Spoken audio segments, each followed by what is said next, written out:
అనుదినం దేవుని మాట. దేవుణ్ణి ప్రేమించు వారికి, అనగా ఆయన సంకల్పము చొప్పున పిలువబడిన వారికి మేలు కలుగుటకై సమస్తము సమకూడి జరుగుచున్నవని ఎరుగుదము. రోమపత్రిక 8వ అధ్యాయము 28వ వచనము. నా ప్రియులారా, ఒక వ్యక్తి దేవుణ్ణి అధికంగా ప్రేమించినట్లయితే, ఆయనను ఆరాధించడానికి ఇష్టపడినట్లయితే, ఆయనకు ఇష్టకరంగా జీవించినట్లయితే, ఆ యొక్క వ్యక్తి యొక్క జీవితంలో దేవుడు మేలులు చేస్తానని చెప్తూ ఉన్నాడు.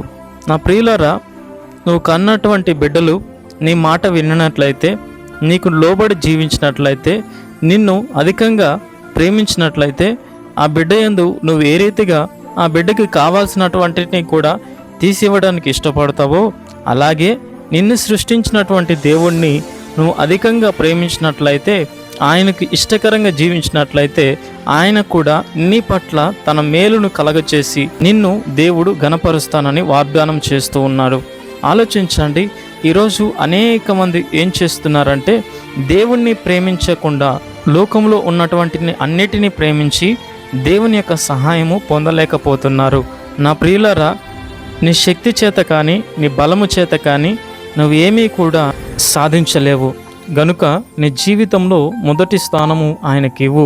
ఆయన నీ పట్ల సమస్తము కూడా సమకూడి జరిగించి నీకు మేలు కలగ చేస్తాడు. ఈ మాటలో దేవుడు దీవించునుగాక. ఆమెన్.